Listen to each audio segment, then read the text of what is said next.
Hello friends, welcome to Book Dark Reader. Today we are going to talk about Don't Chase Only Attract by Mastin Kipp. This book exposes and addresses the quiet desperation behind why we keep chasing people, success, validation, and love, and still feel empty when we almost get it. Let me be honest with you right away. This book is not about dating tricks, manifestation hacks, or pretending everything is fine while repeating affirmations in the mirror. It's about something far more uncomfortable. It's about the part of you that believes you must run after life to deserve it. The part that thinks if you stop pushing, chasing, proving, and performing, everything will fall apart. Mastin doesn't attack that part gently. He sits across from it and asks one brutal question.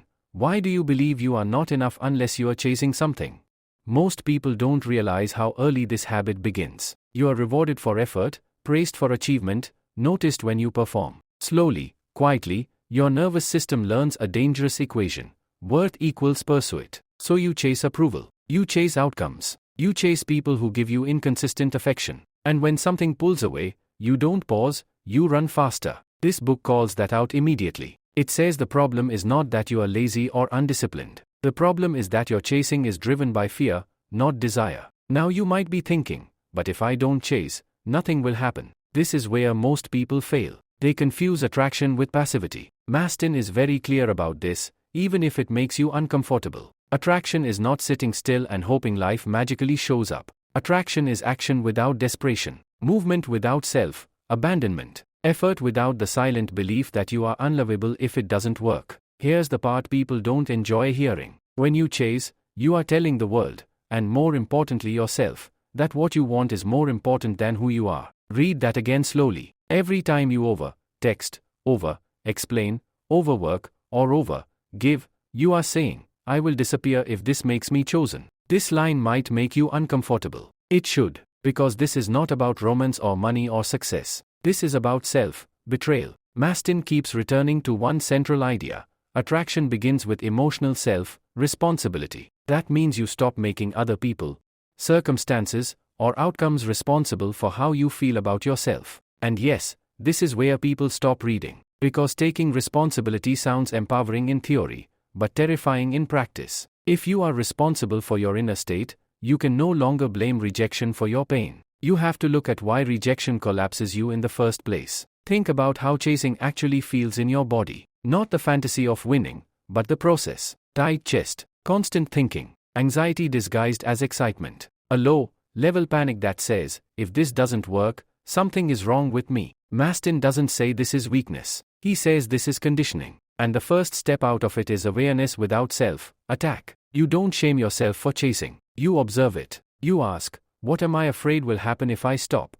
This is where the book shifts from concept to confrontation. Mastin argues that chasing is often a trauma response. Not dramatic trauma necessarily, but emotional wounds where love felt conditional. When affection was inconsistent, unpredictable, or earned. Your nervous system learned to pursue closeness through effort. So now, as an adult, peace feels unfamiliar, calm feels boring, consistency feels suspicious, and chaos feels like chemistry. This is not a character flaw. This is a pattern. And yes, this is not just a story. This is your habit. Be honest with yourself. How many times have you been more interested in someone because they were unavailable?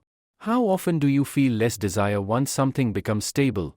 Mastin isn't judging this. He's warning you, because if you don't interrupt this pattern, you will keep mistaking anxiety for attraction and intensity for intimacy, and your life will keep looping. Here's a false belief the book breaks apart without mercy. The idea that chasing harder makes you more valuable. In reality, chasing communicates one thing, lack. Not lack of money or status, but lack of self-trust. It says, I don't believe I am enough unless I convince you. Attraction works in the opposite direction. It grows when you are rooted in yourself. When you are okay whether someone chooses you or not. That's the part people misunderstand. They think not chasing means not caring. Mastin says it means caring without collapsing. Now let's talk about action, because this book doesn't let you hide behind insight. Mastin challenges you to notice. Where you abandon yourself to be liked. Where you say yes when your body says no. Where you explain yourself to people who have already decided not to listen. These are small moments, but they matter. Because every time you override your inner signal, you reinforce the belief that your needs are negotiable. This is where resistance appears. You try pulling back. You try not over-giving. And suddenly anxiety spikes. Doubt shows up. Your mind screams, you are going to lose them. This is the withdrawal phase. Mastin describes it clearly. When you stop chasing, your nervous system panics because it's used to control through effort. This doesn't mean you're doing it wrong. It means you are finally doing something different. A small win happens here, but only if you stay. You notice that the world doesn't end. Some people drift away, others lean in. But more importantly, you begin to feel something unfamiliar. Self-respect. Quiet, subtle, not euphoric, but steady. And that steadiness changes how you speak, how you move, how you choose. Attraction starts there, not in your words, but in your energy. You won't enjoy hearing this, but Mastin makes it unavoidable. If someone only wants you when you chase them, they don't want you, they want the power. And if an opportunity only comes when you are exhausted, overextended, and proving yourself, it's not aligned, it's exploitative. This is no longer philosophy. This is self-protection. Let me turn the mirror toward you now. Where are you chasing because you're afraid to sit with yourself? Where are you confusing effort with worth? Be honest, have you avoided this or not? Because if you keep running, you will never know who you are without pursuit. And that version of you is the one attraction actually responds to. Mastin doesn't promise that stopping the chase will instantly give you everything you want. He promises something harder and more real. He promises that you will stop losing yourself in the process. And that might be the most confronting promise of all. Because if you are not chasing anymore, and you are still unhappy, then what exactly have you been running from this whole time?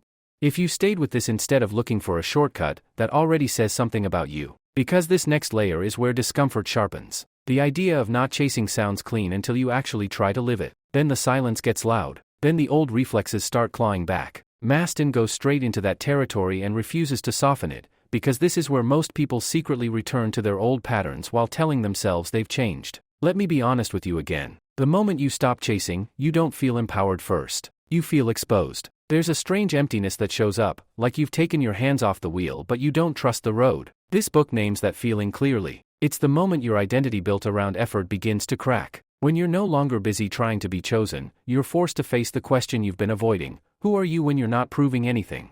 This is where people quietly panic. Because chasing gives structure. It gives you something to do. It lets you avoid stillness. And stillness is dangerous when you've never learned how to be with yourself. Mastin explains that attraction requires presence, but presence requires safety in your own body. Most people don't have that. They live in anticipation or regret, never here. So when you stop chasing, the nervous system doesn't relax. It searches for another target. Now you might be thinking, okay, so I'll just focus on myself. That sounds mature, but this is where the trap hides. Mastin points out that many people turn self-improvement into another form of chasing. Chasing healing. Chasing growth. Chasing the future version of themselves who will finally be worthy of love and ease. This is subtle, and it fools almost everyone. You're still running. You just changed the direction. Here's the uncomfortable truth the book insists on. Attraction is not about becoming better so you can be chosen later. It's about accepting yourself now so you stop negotiating your worth. That doesn't mean you stop growing. It means growth stops being a condition for self-acceptance. And yes, this line might make you uncomfortable. Because if you remove the "when I'm better" excuse, you lose the reason you've been postponing your life. Mastin talks a lot about regulation, not as a buzzword, but as a lived skill.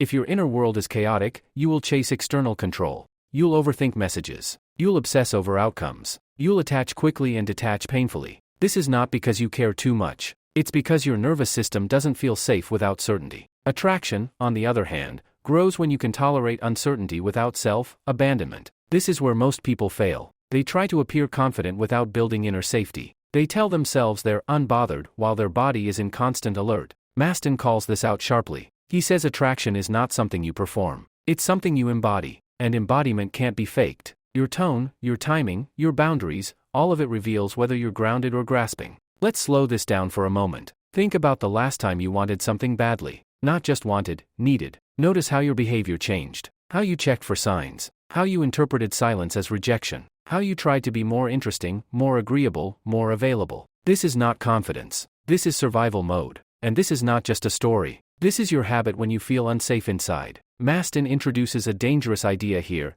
dangerous because it dismantles a lifetime of conditioning. He suggests that the outcome is not the goal. Alignment is. That means you don't measure success by whether you get what you want, but by whether you stayed connected to yourself while pursuing it. This is where people stop reading. Because if you accept this, you can no longer justify betraying yourself for results. Be honest with yourself. How often have you tolerated disrespect because you didn't want to lose the possibility? How many times have you ignored your intuition because you didn't want to start over?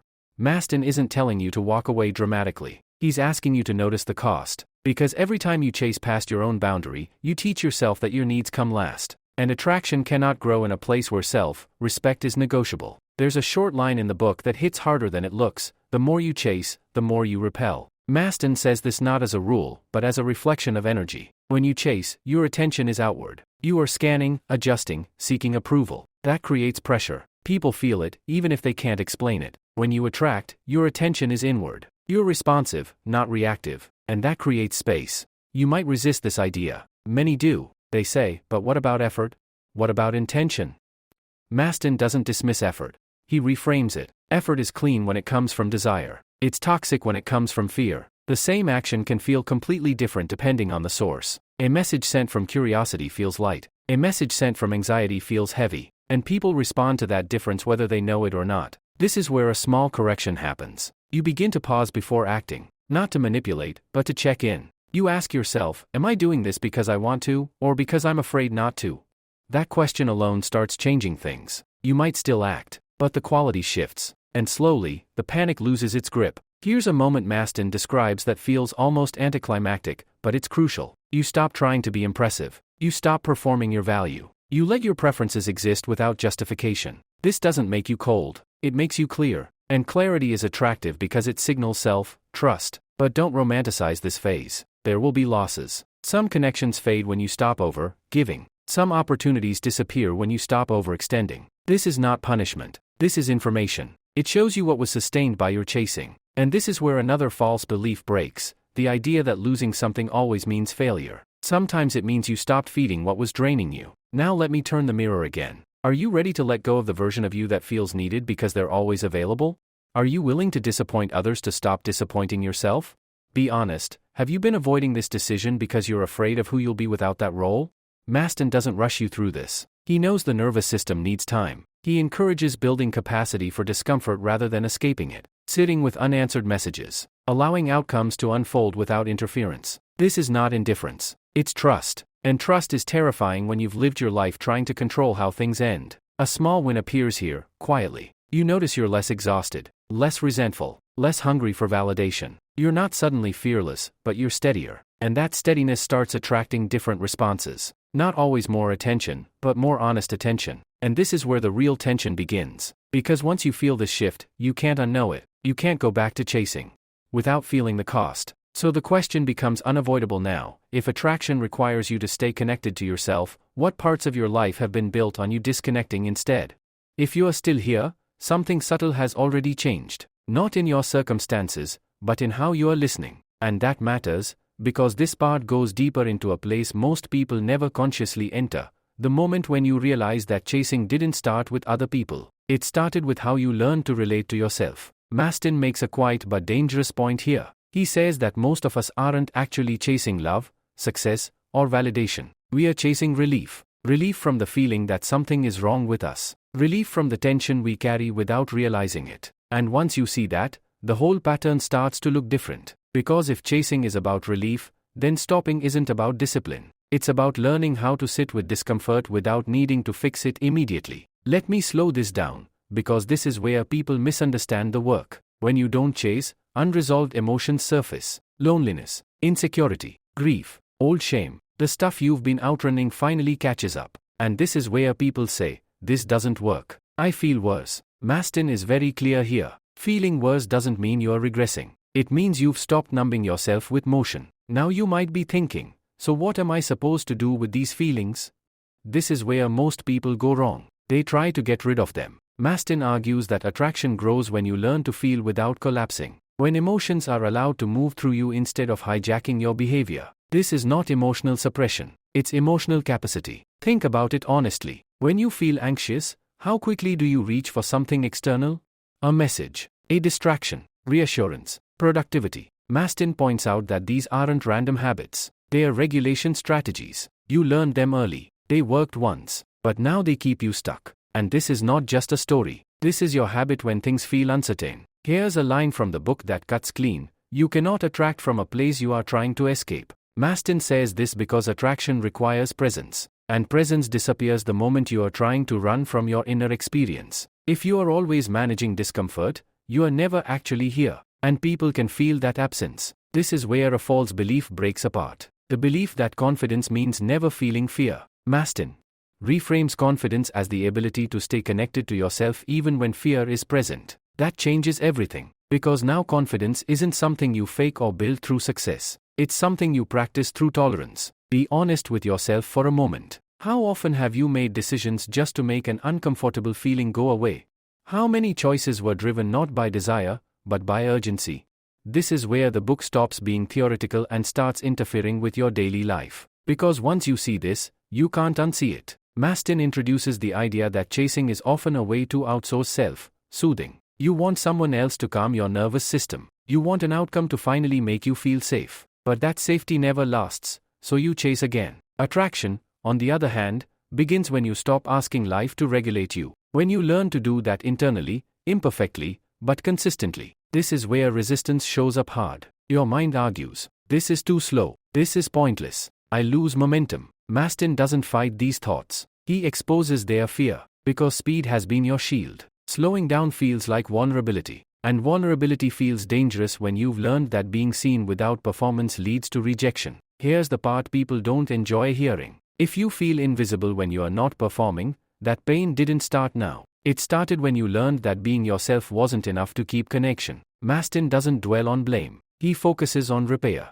He says the work now is to build an internal relationship where your feelings are allowed without immediately being corrected. This sounds simple. It's not, because when you stop correcting yourself, you stop controlling how others experience you. You become less predictable, less polished, more real. And that's scary, because realness doesn't guarantee approval. It only guarantees integrity. This is where people stop reading, because integrity means you may feel lonely before you feel aligned. Mastin doesn't hide this. He says there's often a gap between no longer chasing and genuinely attracting, and that gap can feel empty. But it's not empty, it's fertile. It's where old patterns die. Let's talk about boundaries, not as rules, but as self-trust in action. Mastin explains that boundaries are not walls, they are signals. They communicate how you relate to yourself. When you chase, boundaries blur. When you attract, boundaries clarify. And clarity doesn't come from confidence. It comes from listening. Think about the last time you ignored a boundary. Not dramatically, quietly. You felt something was off, but you stayed. You explained it away. You compromised early. This is not because you are weak. It's because you were afraid of losing connection. And this is no longer a character in a book. This is you. A small shift begins here. You start honoring smaller signals. You pause before agreeing. You let silence exist without filling it. These are not power moves. They are acts of self-respect. And self-respect has a strange effect. It changes who stays. Mastin is honest about this. Some people will leave when you stop chasing. Not because you did something wrong, but because the dynamic changed. And here's another false belief that breaks. The idea that if someone leaves, it means you weren't enough. Sometimes it means you stopped over-functioning. This is where a small win happens, but it doesn't look dramatic. You feel more grounded in moments that used to trigger you. Not calm, but steadier. You recover faster. You don't spiral as long. And that matters more than you think. Because attraction is built in micro moments, not grand gestures. Let me turn the mirror again. Are you willing to feel the discomfort of not being chosen immediately? Are you willing to let your value exist without proof? Be honest. Are you trying to attract, or are you still trying to control how this ends? Mastin doesn't offer certainty here. He offers something riskier. Trust in process. Trust that when you stop chasing relief, something deeper reorganizes. But this trust demands patience. And patience is unbearable if you've been using urgency as your identity. So here's the unease you can't escape now. If chasing was how you managed your feelings, and you are learning to stop, what parts of your life have been built on avoiding what you actually feel? And what happens if you finally let that surface?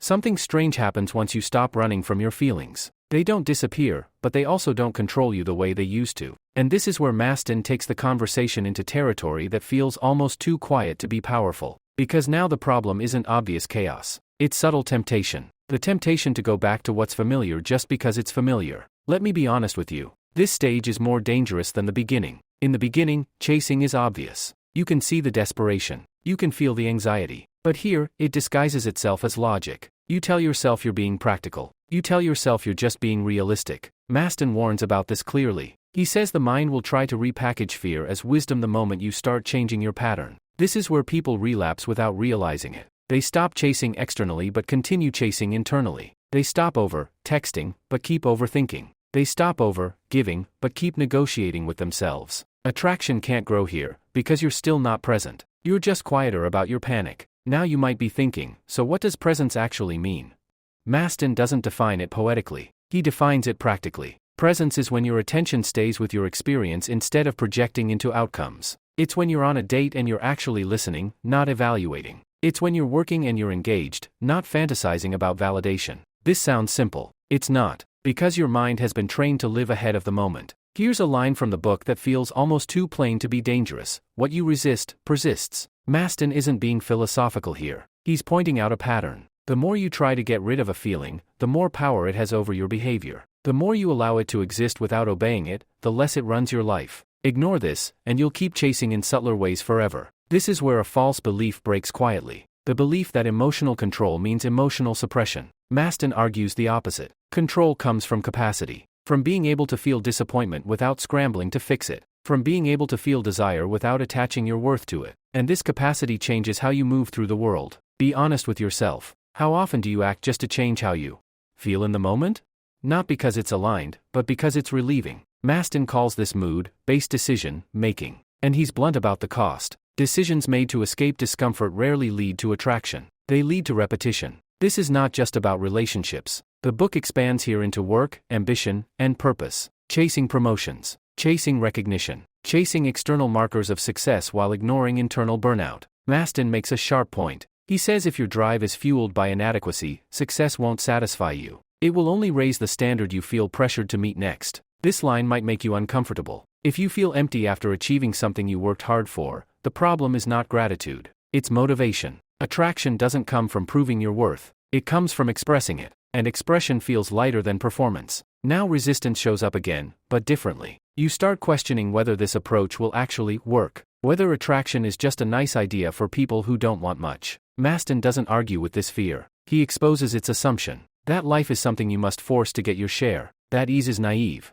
That effort must hurt to be valid. This is where people stop reading. Because letting go of struggle as an identity feels like losing moral ground. If you're not exhausted, are you even trying?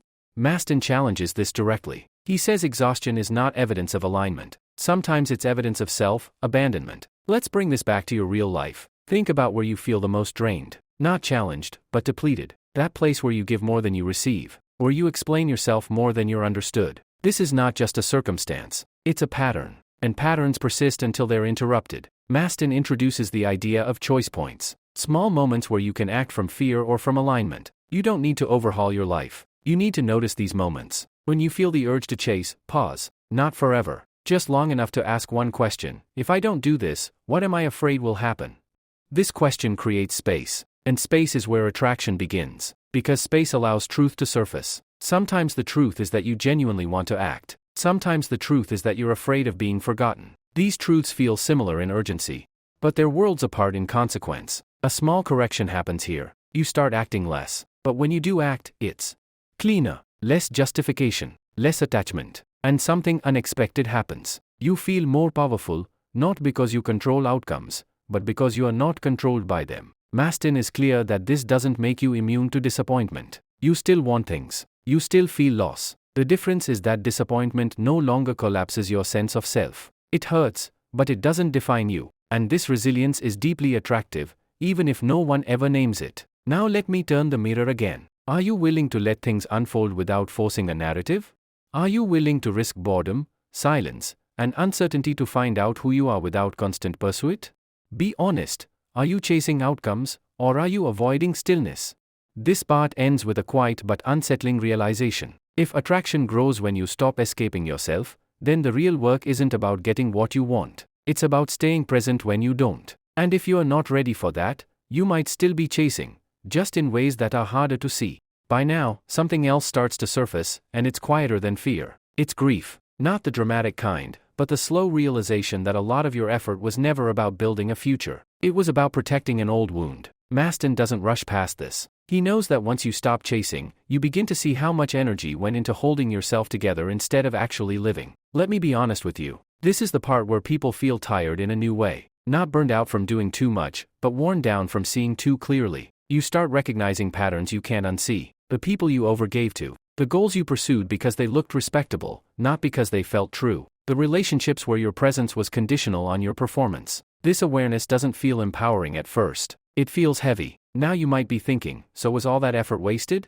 Mastin is careful here. He doesn't call it a waste. He calls it information. You did what you knew how to do to survive emotionally. The problem isn't that you chased. The problem is if you keep chasing after you know why you're doing it. That's when it becomes a choice instead of a pattern. This is where another false belief quietly dissolves. The belief that you should have known better. Mastin insists that self-blame is just another form of control. It keeps you focused on the past so you don't have to feel the uncertainty of the present. Forgiveness, in this context, isn't spiritual. It's practical. It frees up energy. Here's a short line from the book that carries more weight than it appears. You can't attract a new life while clinging to an old identity. Mastin says this because chasing often becomes who you are. The reliable one, the hardworking one, the one who never needs too much. Letting go of chasing means letting go of that identity. And identity loss feels like death to the nervous system. This is where resistance shows up as nostalgia. You start romanticizing old dynamics. You remember the intensity, not the anxiety. The excitement, not the exhaustion. Mastin calls this out directly. He says the body can confuse familiarity with safety. And if chaos feels familiar, calm will feel wrong for a while. Be honest with yourself. Have you ever gone back to something you knew wasn't good for you just because it felt known? This is not a moral failure. It's conditioning. And until you see it clearly, you'll keep mistaking comfort for alignment. Mastin introduces an idea here that feels almost too simple, which is why people overlook it. He says attraction requires space for response. If you're always initiating, fixing, adjusting, there's no room for life to meet you. Chasing fills all the space. Attraction needs some emptiness. And emptiness terrifies people who learned early that they had to earn connection. This is where people stop reading. Because emptiness sounds like loneliness. Mastin doesn't deny that. He says there is often a lonely stretch when you stop chasing. Not because you're doing something wrong, but because you're no longer participating in dynamics that were fueled by your over-functioning. That space is not a punishment. It's a recalibration. Here's where a small but real shift happens. You start noticing your impulses before they become actions. The urge to explain. The urge to rescue. The urge to check. And instead of obeying them automatically, you pause. Not perfectly. Not every time. But enough that something changes. You feel a little more choice.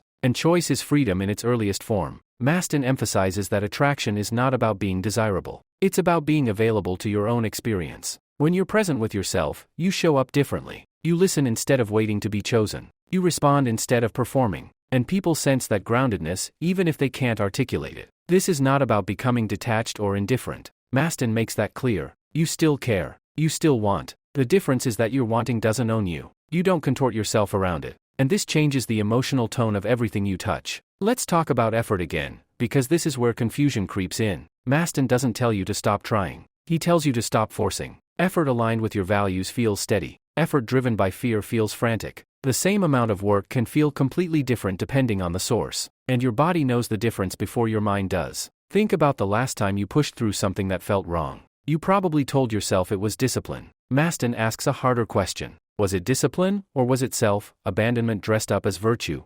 This question stings because it removes your favorite justification. Another quiet correction happens here. You begin choosing based on how something feels in your body, not how it looks on paper. This doesn't make you reckless. It makes you honest. And honesty simplifies life in ways control never could. Now let me turn the mirror again. Are you willing to let people experience you without you managing their reaction?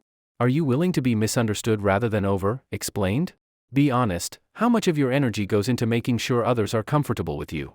Mastin points out that attraction often increases when you stop smoothing the edges. When you allow your preferences, your pacing, your limits to exist without apology. This doesn't repel the right people. It filters them. And filtering can feel like loss if you're still measuring success by quantity instead of quality. A small win shows up here, and it's subtle. You feel more congruent, less split. Your actions line up with your values more often than not. And even when things don't go your way, you don't feel as ashamed. Disappointed, yes, but not defective. This is where a deeper unease settles in. Because once you experience this alignment, you realize how much of your past was built on disconnection. And that realization raises a question you can't ignore anymore. If attraction requires you to stop abandoning yourself, then what parts of your life have only existed because you were willing to abandon yourself to keep them alive? And if you stop doing that, what survives, and what doesn't? At this point, something inside you starts to resist less loudly, but more deeply. The chaos has quieted, the impulses are slower, and that's when a new fear shows up. Not the fear of losing something, but the fear of actually having space. Because space forces a reckoning. And Mastin leans into that reckoning without flinching. Let me be honest with you, when you stop chasing, life doesn't suddenly reward you with clarity. It gives you mirrors. You start noticing how much of your identity was wrapped around struggle. How often you felt important because you were needed. How useful you felt when you were fixing, carrying, pushing. Mastin points out that many people confuse being needed with being loved. And that confusion drives an entire lifetime of chasing. Now you might be thinking, but being needed feels good. Of course it does. It gives you a role. It gives you relevance. The problem is that roles are conditional. The moment you stop performing, the connection feels threatened. Attraction can't grow in conditions. It grows in choice. And choice only exists when you don't need the outcome to survive emotionally.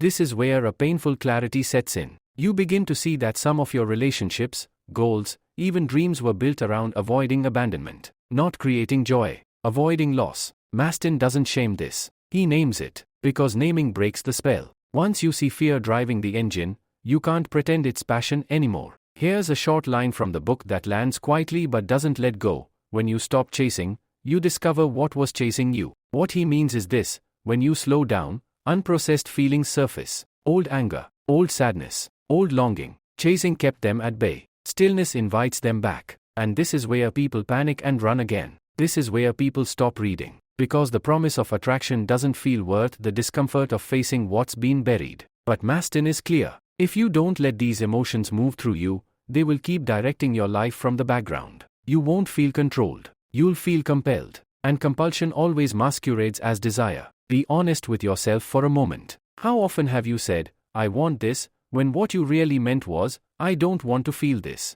That distinction matters more than anything else in this book. Because attraction responds to clarity, not urgency, not intensity. Clarity. Mastin talks about emotional availability here, and not in the way it's usually framed. Emotional availability is not about being open to others. It's about being open to yourself. If you can't tolerate your own feelings, you'll constantly reach for someone or something to hold them for you. That's chasing. And it's exhausting for everyone involved. This is where a false belief finally collapses. The belief that strength means pushing through discomfort alone. Mastin reframes strength as allowing discomfort without turning it into action. You don't numb it. You don't dramatize it. You let it exist. And that takes more courage than effort ever did. Resistance shows up again here, but now it's quieter. You start wondering if you are becoming too passive, too detached. Mastin addresses this directly. He says there's a difference between grounded stillness and emotional shutdown. One is alive. The other is frozen. Attraction comes from aliveness, not avoidance. Let's make this practical. You feel an urge to reach out, to check, to fix. Instead of acting, you sit with the urge. You notice where it lives in your body. You breathe. You don't judge it. You don't obey it either. This moment is everything. Because in this pause, you reclaim authorship over your behavior. This is not a story about a character learning patience. This is you in real time, choosing whether fear or presence gets to decide. And every time you choose presence, even imperfectly, something shifts. You feel less fragmented, less desperate, more intact. Mastin emphasizes that attraction is built on congruence. When your inner state and outer behavior match, people feel it. You don't have to sell yourself. You don't have to convince. You don't have to rush. That doesn't mean everyone will choose you. It means the ones who do aren't responding to a performance. A small win happens here, and it's internal. You start trusting yourself more than outcomes. Not because outcomes stopped mattering, but because they stopped defining you. And that trust changes how you move. You are less reactive, less strategic, more honest. But here's the unease that creeps in next. If you are no longer chasing, you can't blame failure on not trying hard enough. You have to face whether something simply isn't aligned. And that's terrifying. Because misalignment can't be fixed with effort. Now let me turn the mirror one more time. Are you ready to want something without needing it to validate you? Are you ready to let desire exist without turning it into pressure? Be honest. If what you want doesn't arrive, will you still be okay with who you are? Because this is where the real problem begins. When chasing stops, you don't just change how you pursue life. You change how you measure yourself. And once that shifts, there's no going back to the old game, even if part of you still wants to. By now, the external noise has dropped enough that something internal becomes impossible to ignore. It's not panic anymore. It's not urgency. It's a quiet question that keeps circling back no matter how busy you try to stay. If I'm not chasing, what am I actually choosing? Mastin moves into this territory carefully, because this is where people either deepen the work or quietly abandon it. When chasing stops, life feels less dramatic. And for people addicted to intensity, less drama can feel like less meaning. This is where the mind starts bargaining. It says things like, maybe I was happier when I cared more, or, at least back then I felt alive. Mastin doesn't mock this voice. He exposes what it's really asking for: stimulation, not fulfillment. Let me be honest with you. Many people confuse emotional spikes with aliveness, anxiety with passion, obsession with purpose. Chasing kept your system activated. Calm feels dull only because your baseline was chaos. This is not a failure of attraction. It's a nervous system recalibrating. And recalibration feels like boredom before it feels like peace. This is where a dangerous illusion cracks. The illusion that excitement equals truth. Mastin points out that excitement driven by fear has a sharp edge. It demands reassurance. It needs momentum. It collapses when attention shifts. Real desire feels different. It's steady. It doesn't beg. And most people have never learned to recognize it because they've been trained to respond to intensity instead. Now you might be thinking, so how do I know what I really want? This is where people get frustrated, because Mastin doesn't give a checklist. He gives a condition. You can't hear authentic desire when your system is dysregulated. Wanting becomes clear only when you are not using it to escape discomfort. Until then, every desire is contaminated by fear. This is where people stop reading. Because if desire requires patience, then chasing has been a shortcut. And shortcuts feel efficient until you realize they keep taking you to the same place. Mastin is blunt here. He says if your wanting feels urgent, it's probably compensatory. If it feels grounded, it's probably aligned. Be honest with yourself. How many of your wants are really attempts to feel better about yourself? To prove something? To quiet a doubt? This isn't about shame. It's about accuracy. Because attraction responds to clarity, not confusion.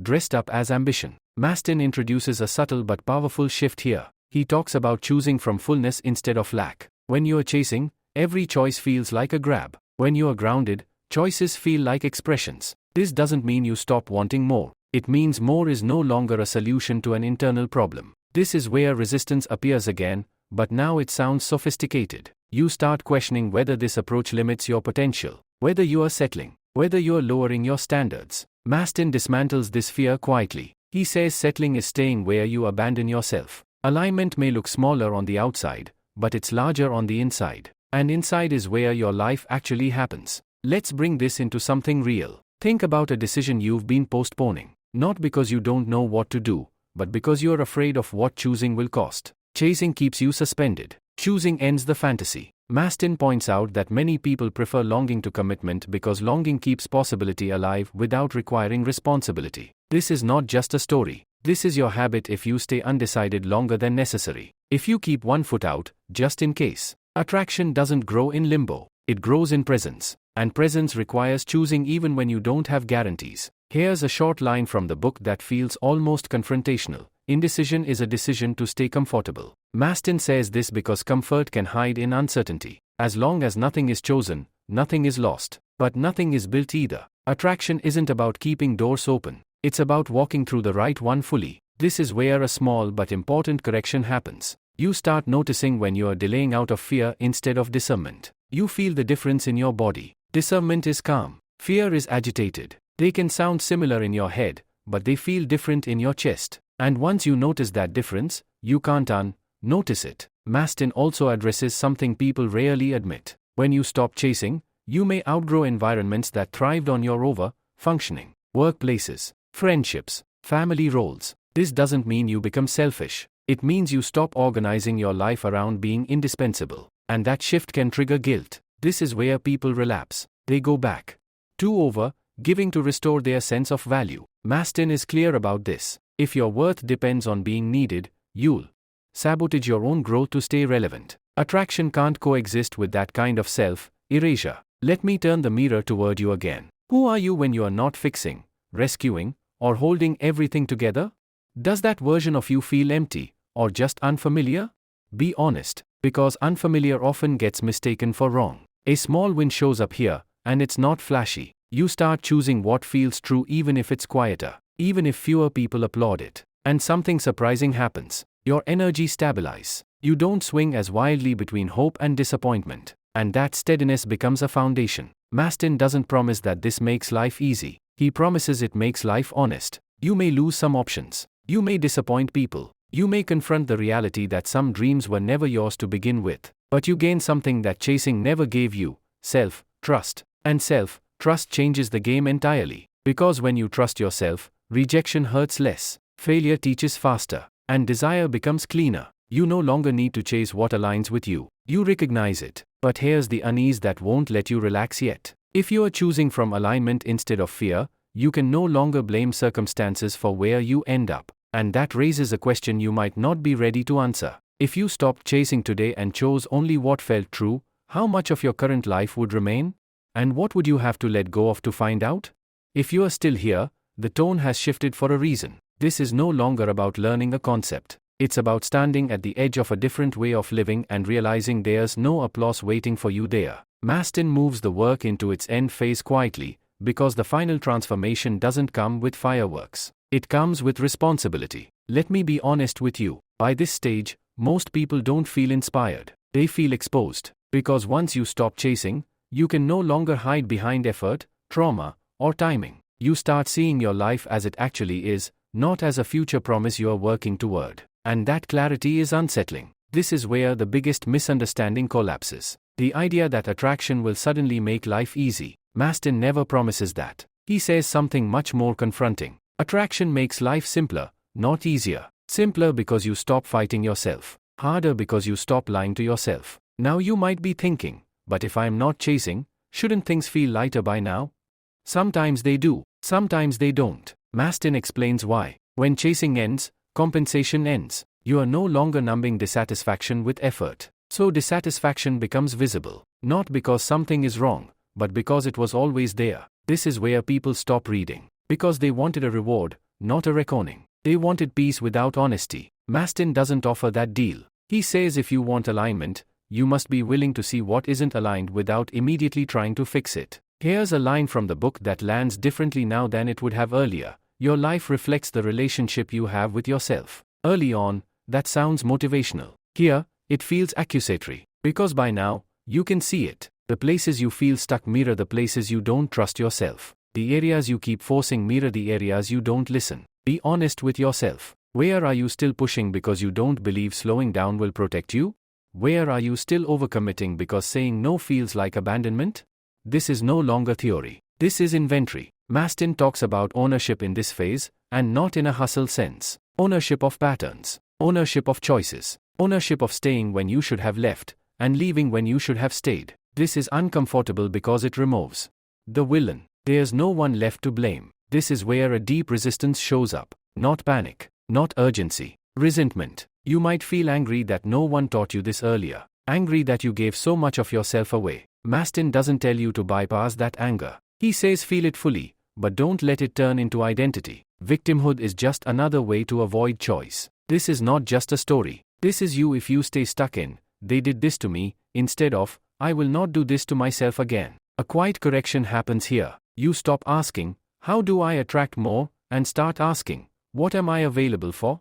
This question changes everything, because attraction doesn't respond to wanting. It responds to availability. What you tolerate, what you allow, what you repeatedly choose. Mastin makes a sharp point here. If you keep attracting the same dynamics, it's not because the world is limited. It's because your availability hasn't changed. You are still open to chaos, still open to inconsistency, still open to being chosen conditionally. This line might make you uncomfortable. If you don't change what you accept, attraction will keep delivering lessons instead of rewards. Now the end phase really begins. Because change at this level is quiet and lonely. You stop explaining yourself. You stop trying to be understood by people committed to misunderstanding you. You stop forcing clarity where there is none. And you accept that some chapters close without resolution. This is where people feel grief again, but cleaner this time. Not grief for what they lost, but grief for how long they stayed. Mastin treats this grief with respect, because it marks the moment you stop romanticizing your endurance. Let me turn the mirror again. Are you still proud of how much you can tolerate? Or are you ready to be proud of what you choose not to tolerate anymore?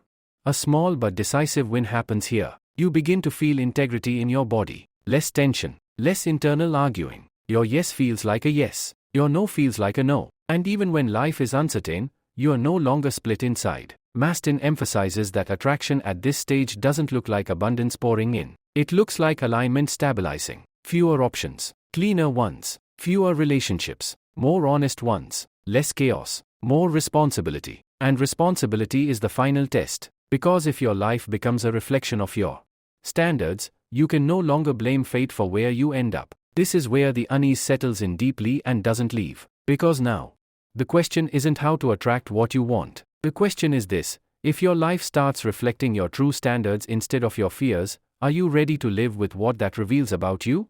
By the time you reach this point, something irreversible has happened. Not outside you, inside. You no longer fully believe your old excuses. And that's unsettling, because excuses once kept you safe. Mastin doesn't celebrate this moment. He treats it with seriousness. Because losing your excuses means losing your hiding places. Let me be honest with you. This phase feels strangely quiet and heavy at the same time. You are not chasing. You are not spiraling. But you are also not numbing yourself with hope. You are standing in the middle of your life, seeing it clearly, and realizing that clarity demands action, not dramatic action, but honest action. And honest action is the hardest kind. Here's where another illusion breaks. The illusion that awareness alone is enough. Mastin makes this clear without being hers. Insight without embodiment changes nothing. You can understand every pattern, name every wound, quote every principle, and still live the same life. Attraction doesn't respond to what you know. It responds to what you consistently choose. Now you might be thinking, but I am choosing differently. Sometimes you are, sometimes you are not. Mastin asks you to notice the gap, not to judge it, to respect it, because the gap shows you where fear still has leverage. And leverage only exists where you haven't fully committed. This is where people stop reading. Because commitment feels final. It feels like closing doors. And for people who survived by keeping options open, finality feels dangerous. Mastin understands this. He explains that chasing keeps you flexible, but never fulfilled. Attraction requires a willingness to land somewhere, even if it's imperfect. Let's talk about standards now, not as rules you impose on others, but as limits you hold for yourself. Mastin reframes standards in a way that's uncomfortable. He says your standards are not what you demand. They are what you tolerate. This line doesn't sound dramatic, but it's devastating if you let it sink in. Be honest with yourself. What are you tolerating that you keep explaining away? Inconsistency, disrespect, emotional unavailability, chronic stress. Mastin isn't asking you to burn bridges. He's asking you to stop decorating cages. This is not just about relationships. It's about how you treat your time, your energy, your attention. Chasing scattered all three. Attraction requires containment. You can't attract what you don't have space for. And space only appears when you stop filling it with what doesn't serve you. Here's a short line from the book that feels heavier now than ever. What you choose repeatedly becomes your life. Mastin says this because at this stage, patterns are no longer unconscious. They are familiar. And familiarity removes innocence. You can still choose them, but you can't pretend you don't know the cost. This is where resistance turns into grief again. But this time, it's grief for futures that won't happen because you are choosing differently. Paths you are not taking. People you are not chasing. Versions of yourself you are not performing. This grief is clean. It hurts, but it doesn't confuse. And Mastin says this grief is a sign of maturity. Now something subtle but powerful shifts. You stop asking, why does this keep happening to me? And start asking, why do I keep choosing this? This question is terrifying because it returns agency to you. And agency removes the comfort of victimhood. This is where a deeper responsibility sets in. Not responsibility to fix everything, but responsibility to stop repeating what you've already outgrown. Mastin emphasizes that growth is not about adding more. It's about subtracting what no longer fits. And subtraction feels like loss before it feels like freedom. Let's bring this into your real life again. Think about one area where you keep compromising. Where you keep saying, it's fine, when it isn't. Where you keep waiting for something to change without changing your behavior. This is not a moral failure. It's a fear response. And fear responses don't dissolve with insight alone. They dissolve with boundary. This is where people relapse one last time. They revisit old dynamics, just to be sure. Mastin doesn't shame this either. He says most people need one final confirmation. One last experience that proves the pattern hasn't changed just because you are more aware. And that confirmation, while painful, often seals the lesson. A small but firm correction happens here. You stop negotiating with reality. You accept what is being shown to you without adding fantasy. And this acceptance feels brutal at first, but it's also stabilizing. Because reality, once accepted, stops draining you. Mastin talks about self-trust again here, but differently. Not as confidence, but as reliability. Can you rely on yourself to act in alignment even when it costs you comfort? Even when it disappoints others? Even when no one applauds? Attraction deepens when you become someone you can count on. This is where life starts responding differently, not dramatically, but consistently. Less chaos, fewer highs, fewer crashes, more continuity, more predictability in how you treat yourself. And that predictability becomes safety. Not the kind that cages you, the kind that supports you. Now let me turn the mirror again, and don't rush past this. If you knew that nothing outside you was going to save you from the consequences of your choices, what would you stop choosing immediately? Because this is the edge of the end phase, where insight must turn into embodiment, where attraction is no longer something you try to do, but something that happens as a byproduct of how you live. And here's the unease you can't shake now. If your life keeps reflecting your standards, not your intentions, then what does your current life say about what you truly believe you deserve? At this stage, the work stops feeling like growth and starts feeling like maintenance. And that's unsettling for people who believed transformation would feel dramatic. Mastin leans into this discomfort deliberately, because this is where fantasy finally collapses. You are no longer becoming someone new. You are practicing being someone consistent. Let me be honest with you. Consistency doesn't feel heroic. It feels repetitive. It feels ordinary. And for someone who spent years chasing intensity, ordinary can feel like stagnation. Mastin warns about this clearly. He says many people abandon alignment not because it's wrong, but because it's quiet. And quiet doesn't feed the ego. This is where another illusion breaks. The illusion that growth should always feel expansive. Sometimes growth feels like saying the same no again. Sometimes it feels like choosing rest instead of proving yourself. Sometimes it feels like not responding when every old impulse tells you to engage. Attraction doesn't come from novelty. It comes from reliability. Now you might be thinking, so is this it? Mastin doesn't sugarcoat the answer. In many ways, yes. This is what an aligned life looks like. Fewer dramatic swings. Fewer emotional negotiations. More stability. And stability can feel boring if your nervous system was calibrated on chaos. This is where people stop reading. Because they secretly wanted attraction to bring excitement without responsibility. But attraction, at this stage, demands discipline. Not discipline to force outcomes, but discipline to protect your internal state. You no longer get to indulge every urge just because it feels strong. Be honest with yourself. How often do you confuse intensity with importance? How often do you return to draining dynamics because they make you feel alive? Mastin calls this addiction to activation. And like any addiction, it feels empty once you see it clearly. Here's a short line from the book that lands differently now. Peace feels unfamiliar before it feels safe. Mastin says this because your body has learned to associate stress with engagement. Calm doesn't trigger the same chemicals. So at first, calm feels flat. But flat is not dead. Flat is regulated. This is where the end phase deepens. You begin to choose what sustains you, not what stimulates you. This applies everywhere. Work you can do consistently instead of heroically. Relationships that don't require emotional gymnastics. Goals that don't demand self-erasure. This is not just a story. This is you if you stop chasing adrenaline and start valuing continuity. Resistance shows up again here, but it's subtle. You start wondering if you are missing out, if others are moving faster, if you are falling behind. Mastin addresses this directly. Comparison is chasing in disguise. It pulls you out of your lane and into imaginary races that never end. This is where a quiet correction happens. You stop measuring progress by speed and start measuring it by alignment. Did I stay true today? Did I respect my limits? Did I choose clarity over chaos?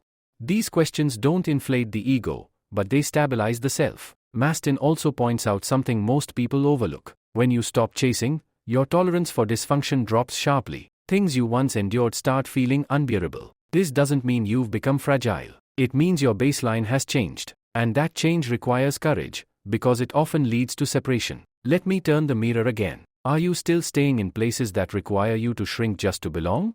Are you still explaining your boundaries instead of honoring them? Be honest. What are you still tolerating out of habit, not alignment?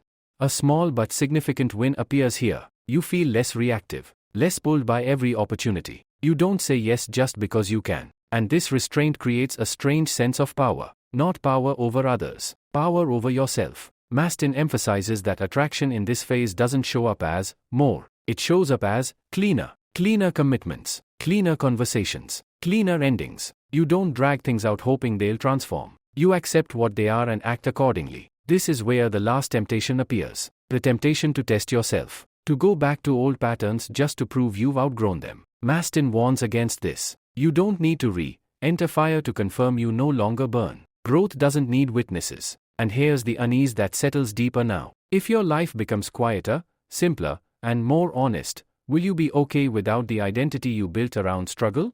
Because the end phase isn't about finally getting what you want. It's about no longer needing your wants to distract you from who you are. And once that settles in, the question changes again. If you are no longer chasing to feel alive, what will you do with the steadiness that remains?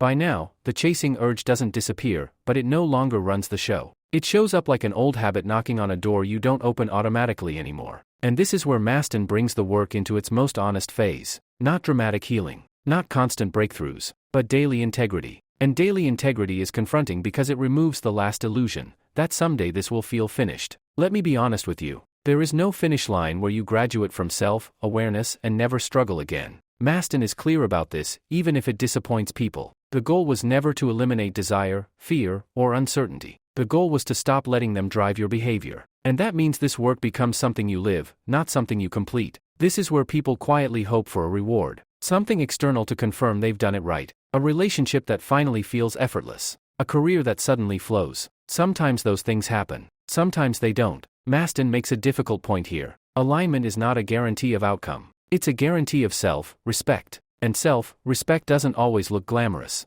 Now you might be thinking, so what's the payoff?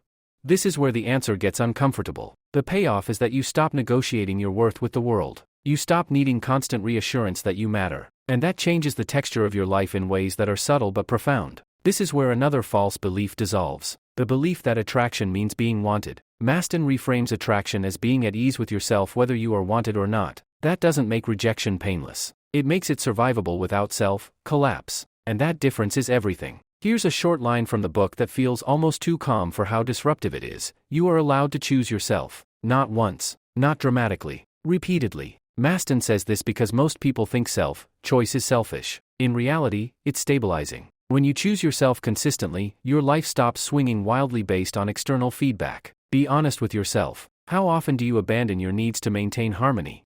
How often do you tell yourself it's not a big deal when it actually is? Mastin points out that minimizing yourself is just chasing approval in a quieter form. And attraction cannot grow where you keep shrinking. This is where the end phase sharpens. You begin noticing how often your old patterns try to sneak back in disguised as kindness, patience, or flexibility. Mastin doesn't tell you to become rigid. He tells you to become precise. Precision means you know when you're compromising out of generosity and when you're compromising out of fear. This distinction changes everything. Because generosity feels expansive. Fear-based compromise feels tight. Your body knows the difference instantly. And once you learn to trust that signal, decision-making becomes simpler, even when it's painful. This is where people stop reading. Because simplicity removes the complexity they used to hide behind. You can no longer say, it's complicated, when the truth is, I'm afraid to choose. Mastin treats this moment with respect. Fear of choosing is not weakness. It's the residue of years spent needing external permission. A quiet correction happens here. You stop explaining your choices. You stop seeking consensus. You let some people misunderstand you.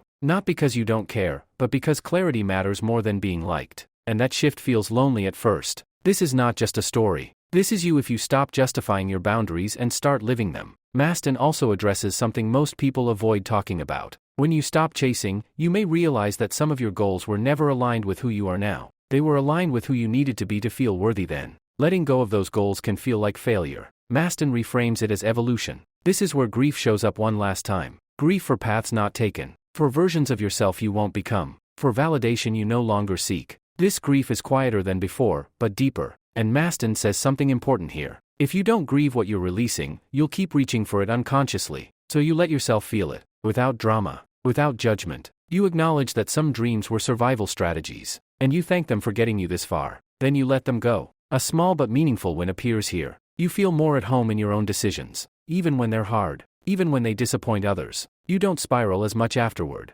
You don't need to replay conversations endlessly. You did what felt true, and that's enough. Mastin emphasizes that attraction at this stage is less about drawing things in and more about not pushing yourself away. You stop sabotaging your own peace. You stop re-entering situations that drain you just to prove you've changed. You respect your nervous system like something worth protecting. Let me turn the mirror again, because this is the last place you can hide. Are you willing to live without the highs that came from chaos? Are you willing to accept a life that feels grounded even if it never feels intoxicating? Be honest, do you secretly miss the intensity because it made you feel special?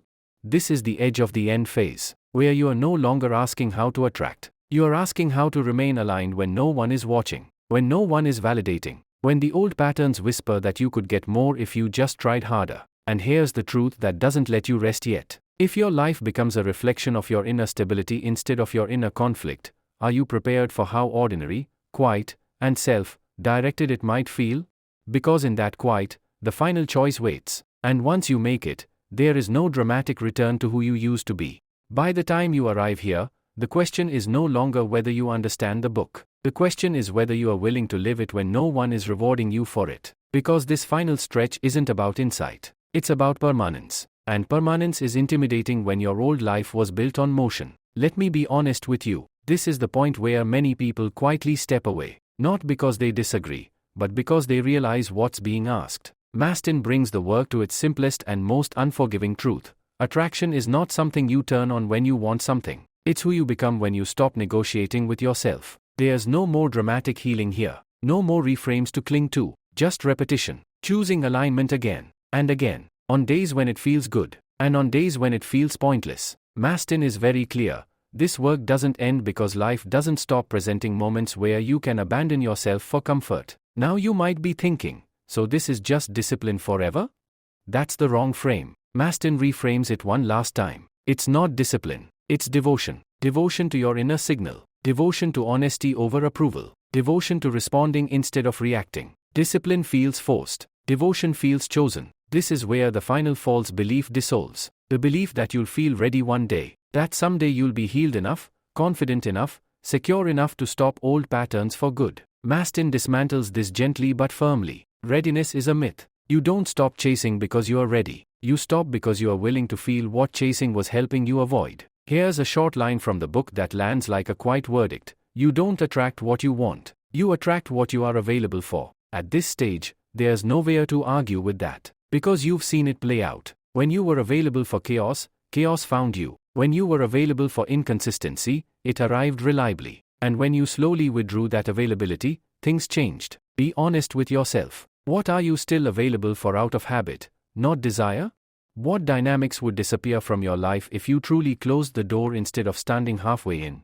Mastin doesn't tell you to slam doors. He tells you to stop hovering. This is where responsibility becomes steady instead of heavy. You no longer feel blamed. You feel clear. You know what drains you. You know what steadies you. And when you ignore that knowledge, you feel it immediately. Not as guilt, but as dissonance. That's growth. Quiet. Unforgiving. Precise. This is where people stop reading. Because the fantasy of transformation is gone. What remains is authorship. No one is coming to rescue you from your choices. No one is forcing you to repeat old patterns either. And that freedom is heavier than any rule. A final correction settles in. You stop asking, how do I make this work? And start asking, is this worth my energy?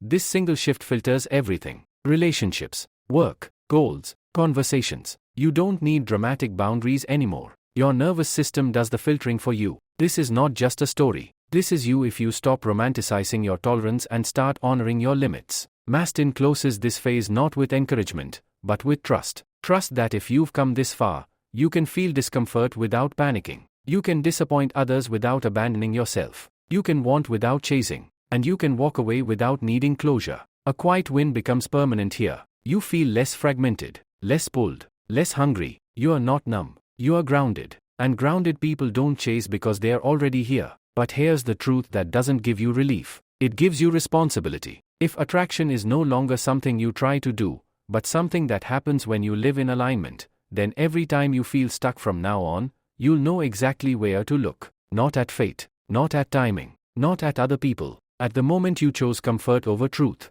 And the real question, the one this book leaves you with, and refuses to answer for you, is this: when that moment comes again tomorrow, will you notice it?